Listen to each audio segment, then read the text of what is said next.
Hey guys, what's going on? Hope everybody's having a good day out there today. Thank you very much for tuning back in, much appreciated. And today we're going to discuss the lost art of using marker buoys, because this is sort of one of those things that pros still use them a lot. A lot of people just sort of think they're from a bygone era, but I'm going to give you some tips and advice on when you can incorporate them along with your modern technology to get the best of both worlds on that. So just real quick before we get started here, just a couple housekeeping tips. Just wanted to remind you guys, if you haven't had a chance, go check out fishthemoment.com, our new fall lake map breakdowns. Johnny and I have been working hard every day putting these fall map breakdowns out there. Lakes all over the country. You can order your own personal breakdowns. Real good resource, along with a lot of other stuff, cool stuff there on fishthemoment.com. And also, if you guys are interested on any on-the-water lessons with myself, shoot me a private message on my Facebook page, Randy Blockett Professional Angler. Getting ready to start booking a lot of trips for jerkbait fishing, starting in November and all through the winter. So if you guys are interested in any of that type of stuff, shoot me a note over there, and I'll give you all the information on it. Okay, let's talk about marker buoys here a little bit. For so many years, I remember reading back in the 1970s about the mid 1970s about Roland Martin talking about structure fishing and using marker buoys. And I remember this one picture that he had done. He had probably, 30 marker buoys, and this was back old school. And what he did is he had a topographical map that showed a creek channel. And back then, like I said, nobody knew much about structure fishing back then, but Roland was a pioneer in it, him and Bill Dance.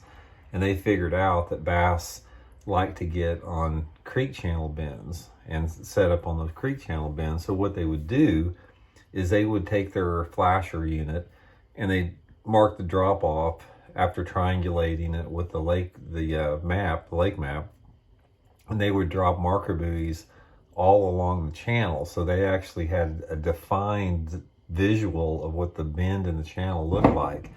And this is the way that we did it for so many years. And even in my own fishing, marker buoys were a staple. They were necessary. And what we used to do is, back in the day before we had GPS, if you happened to find some offshore areas, a lot of times you may never find your way back there. You just, because you could triangulate and get into the area. But if you had real small specific places, the only way to really identify that and to keep it there was to drop a marker buoy on it. So we take our marker buoys, drop them out on, whatever piece of cover that we found, drop off or whatever.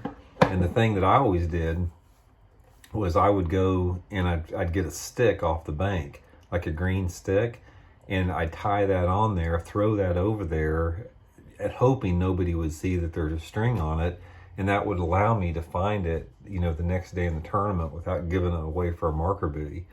But that was a pretty standard thing. We all use that.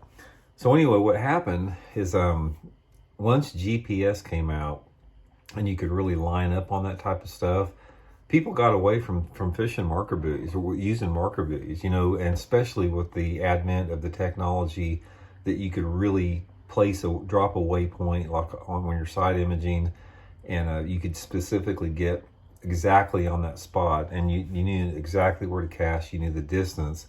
People just stopped using marker buoys. But guys, marker buoys are critical even in today's fishing. I don't care if you have live scope, side imaging, down imaging, there is still a place for a marker buoy.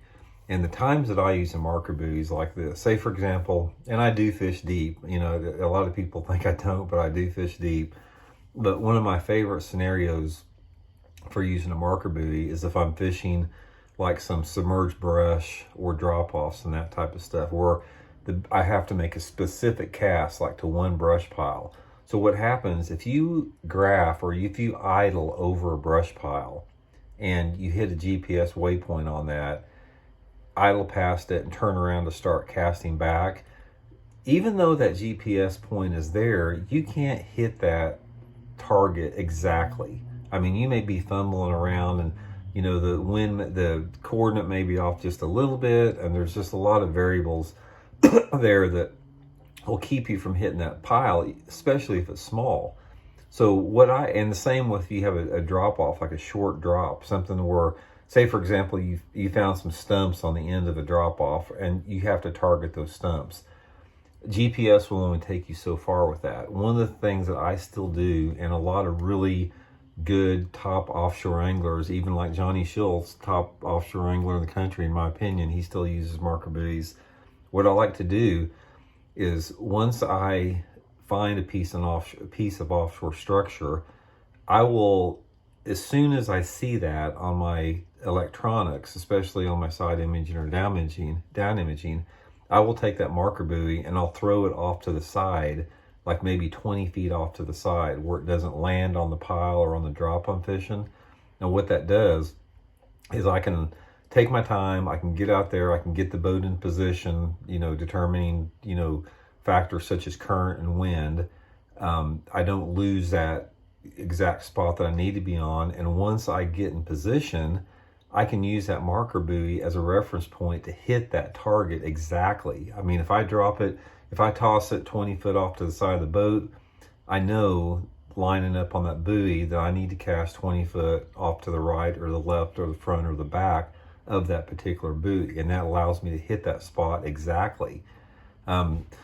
Another good situation like that is, you're fishing offshore grass like that. Say for example, if you wind up and you've got a school of fish going on a giant offshore flat, wind's blowing, or there's some stiff current, a lot of times that's when I'll toss out a buoy too. Because if you're fishing a place that's windy or has a lot of current, you can drift off a key spot without even knowing it, even if you have your GPS waypoint on there. But if you drop that buoy down, that gives you a visual reference where you can just precisely pull up on it. It's the same with drops or whatever like that. So point of this, guys, is go out and get you some marker buoys. The old school marker buoy is never going to go out of style. I mean, there's something about it that's going to allow you to be more precise with the marker buoy than you ever can with anything else. One of the things you can do with the marker buoy, sort of to make them where they don't stand out, is just take some black spray paint, which I do a lot. I'll spray paint them black, and then they blend in on the water surface a lot more. It's hard just for other anglers to see them like that. But use them, incorporate in your fishing. It's one of those things that it can only accentuate your modern technology. It doesn't matter, if you have $20,000 worth of electronics on your boat, you're still going to have a time where these marker buoys are going to pay off. So anyway, that's the tip for today, guys. Give them a try. Hope you enjoyed the tip. I think it'll help you out, definitely being more efficient offshore. If you like the video, hit that like button, please subscribe, and we'll see y'all later.